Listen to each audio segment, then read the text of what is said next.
what to do if your cars are on emergency dispatch or wild card running up and down the hoistway is you want to check to make sure your IQ GUI is running. In this case, it is. Right now we have a bundle PC, so you might need to switch over to the IQ PC to check if this program is running. So as you can tell here, we have no connections from the group to the cars on the system network. System network info, we want to check to make sure that 192.168.192.201 checks out with your prints on page IP of your iCentral prints. If not, you need to go to your control panel, change adapter settings, and Internet Version Protocol 4 properties. Make sure you change that in there. I also explained it in my video of issues with connecting iView to the car, if you'd like to check that one out. So here, we don't even have bus 1 connections. So this is for your hawk haul driver when it's on and it's connecting. So first thing you want to check is to make sure your system switch is on. That's where all the orange cables go to.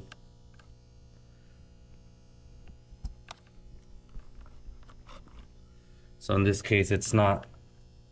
So we're gonna see if we measure our correct voltage power supply going to the switch. Make sure that checks out. If it's still not powered on, it could be a dead switch itself. What you can do is you can swap these around if the LAN is working, just to get your hawk hauls back in service. In this case, I just unplugged it for troubleshooting purposes only. Explanation. Now we see blinking lights. Now we see communication. So from the iView PC, you have the orange cable going from the system port to your system switch. Out of the system switch, you also have more orange cables system that's going to each of your iBox controllers to equals 2. So now we have blinking lights, communications. Car has its own car ID. You want to verify that you don't have the same car ID as any other car in the group. IP address conflict could cause cars to go into emergency dispatch intermittently. Also, MAC addresses could play a huge role.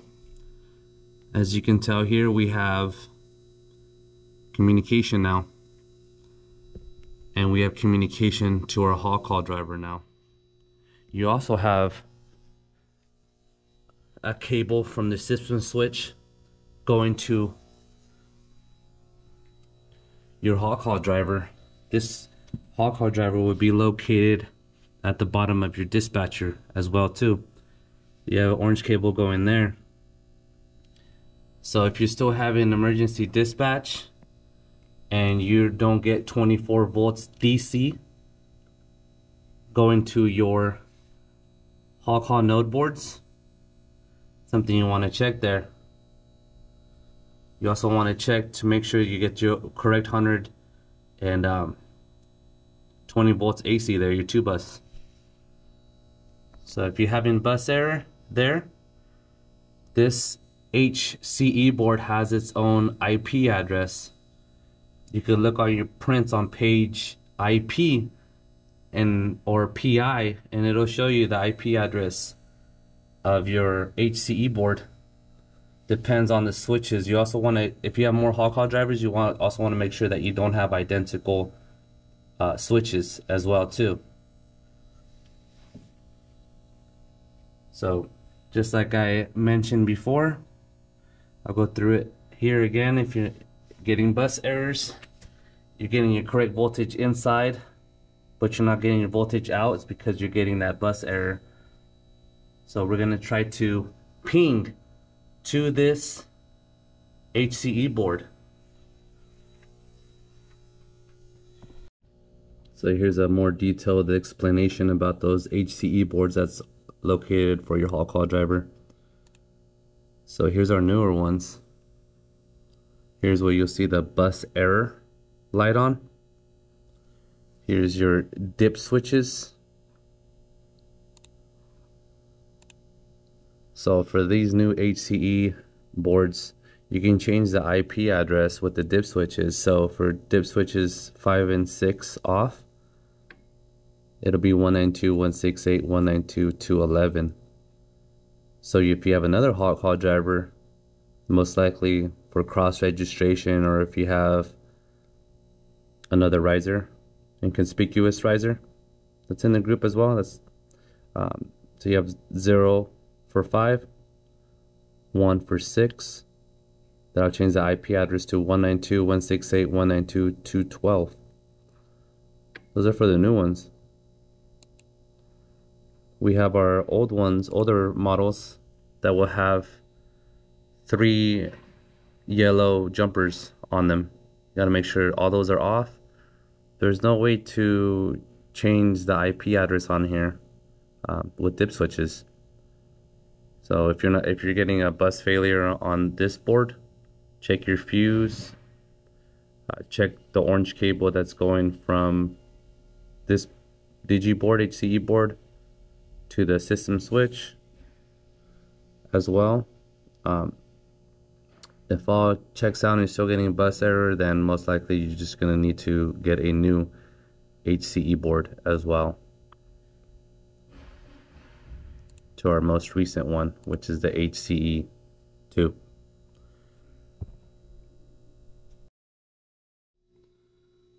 So here is you're gonna want to ping to that IP address, just like you trying to ping to the iBoxes, to check either if it's on emergency dispatch, to check the IP address to ping to it. Here we're gonna ping to the HCE board. So we're gonna search for it. We're gonna type in command. We're gonna open up command prompt here. As we confirmed, with the dip switches all in the off position, 5 and 6, the IP address for that HCE board will be 192.168.192.211. Don't forget the periods there. So we're going to type in ping, P-I-N-G, period, or space, 192, period, 168, period, 192, period, 211.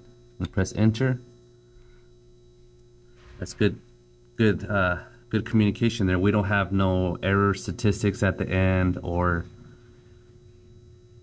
any other issues. This is what we just want to see, is sent 4, received 4, lost 0 with no exception, summary lost. So just for testing purposes, is we're gonna disconnect the orange cable that goes to the each HCE board from the system switch. So that'll be this one. Got it unplugged.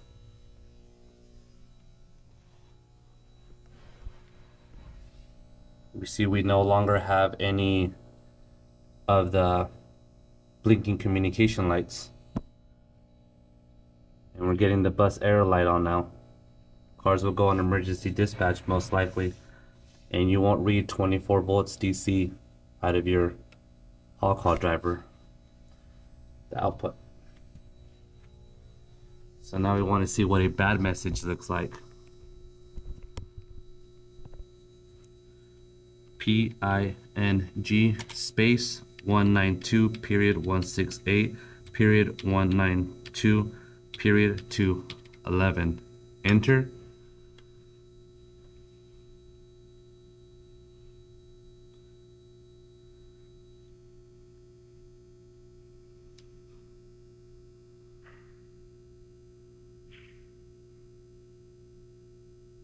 That's what we don't want to see. Destination host unreachable. If one of your cars is on emergency dispatch but the other cars are just fine, first thing you want to check is your car ID. Make sure that is not identical to any of the other iBoxes. If you need to change that, what you need to do is connect iView to the car.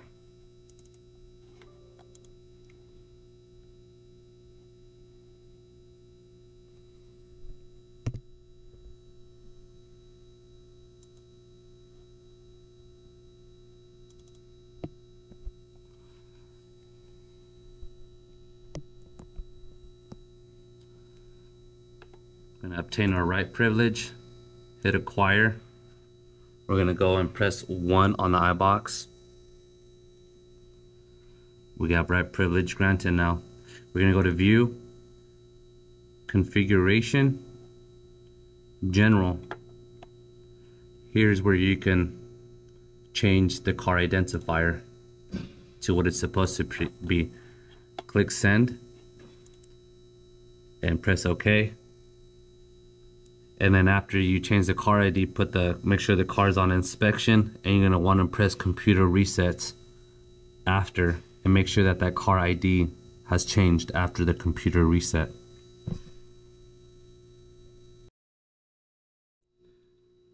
Another thing to check if one of your cars is on emergency dispatch or not connecting to the group.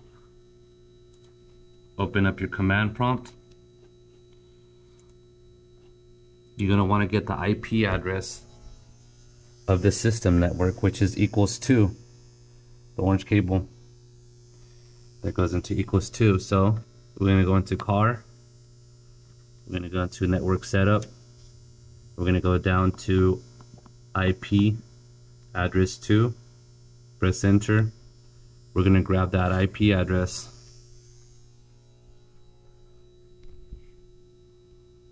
We're going to type in ping 192.168.192.2. Remember to leave out the leading zeros on the PC. Press enter. Destination host unreachable. If you get this error and you're able to ping to another IP address 2 of another car, just fine without any of these errors, because right here it says sent 4, received 4, but 0% lost. It might have pinged to something different on the PC, but you don't want to get these errors at all. So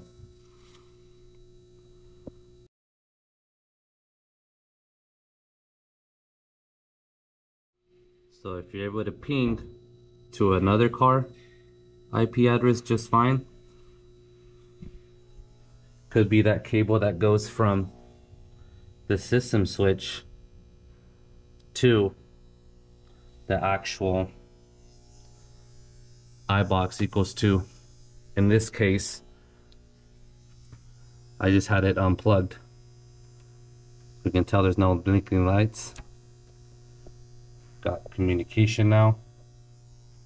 Here we can tell system comm is now solid. If it's blinking, it means one of the cars is an alternate dispatcher. If it's blank, it means it has no dispatcher and it would be running on emergency dispatch.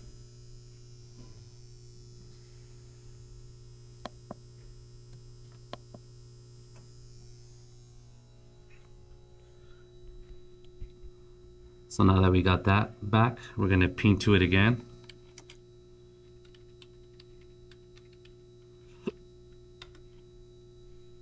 You can tell we don't have that destination host unreachable again. And we have good. Packet sent 4, received 4, 0% loss. The car is back in the group. If you still have a red slash through the arrows, and you're able to ping the cables good from the system network hub, the switch, to the iBox, you're gonna want to come over, because sometimes they might have replaced the IMP board previously. Is you're gonna want to grab the IQ version, and then you're gonna want to get the IMP version. So you go down to version info. You're gonna grab that IMP version, your iView version, and your IQ version, because this version might be different than any of your other cards in the group, and that can cause compatibility issues with connecting to the system, or even the LAN, connecting iView to the card as well. Hopefully this video helped.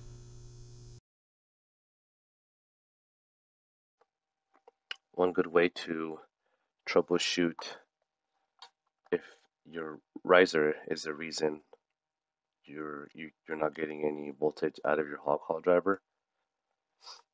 So you could have a short in an HCNT board, or a short in the riser for the blue and orange twisted pair. Here's a picture of the HCNT board. These would be located behind your up and down push buttons, usually. So what you can do is you can remove this block from a SHCS and SHCC, remove it, press your high current reset button on the hog haul driver, and then we check to see if you have your 120 volts AC going to your hog haul driver, and then you're gonna see if you get no bus errors, you're able to communicate to your HCE digi board. Then you can measure your 30 volts out of the hog haul driver with the blue and orange twisted pair unplugged. So if you press a high current reset with this unplugged and everything goes back to normal, you're reading your 30 volts DC out of there. One way to determine is you can bring your HCNT board, one of these stations from the hall, up to the machine room with its own blue and orange twisted pair. So you're going to disconnect this one that's going through the riser, and just disconnect its own blue and orange twisted pair, and then you could wire it up there. And if you don't have the resources to bring like your up and down push buttons, you can just jump up plus to up minus to initiate a up hog haul. So if it's able to work with in the machine room just that one HCNT board, then it could be issue with a short in the riser, or one of the HCNT boards in the riser as well, that's causing that hog haul driver to cause high currents. There's been many occasions where there would be more than 4 hog haul node boards, HCNT boards connected, and then by the time they connect the 5th one, you'll start having that issue where you'll need to press the high current reset on the driver. So that indicates that the hog haul driver is not able to, doesn't have enough juice to output the voltage. So it could be an issue with your hog haul driver as well. So a couple of things to check: hog haul driver, HCE board, cable from HCE board to your system switch, your 120 volts AC going to your hog haul driver, the ribbon cable as well. This is the old style. Guys might have the newer style where the HCE board is plugged directly to your hog haul driver. But just a couple more things to look at if you're getting emergency dispatch, or getting bus error, or you're getting no lights for your hog haul driver on your dispatcher or IQ. Yeah, so if you're getting emergency dispatching, and went through all the troubleshooting in the video. Ultimately, what you can do is you can remove the system cable from the iCUE PC or the system port on the iView iCUE PC and let one of the cars dispatch. And if that car is dispatching just fine and none of the cars are going on emergency dispatching, that will isolate it to be it being an issue with an actual PC itself. Maybe some corruption has gotten into the programming or the software. You either need to send that PC in for repair or get it replaced.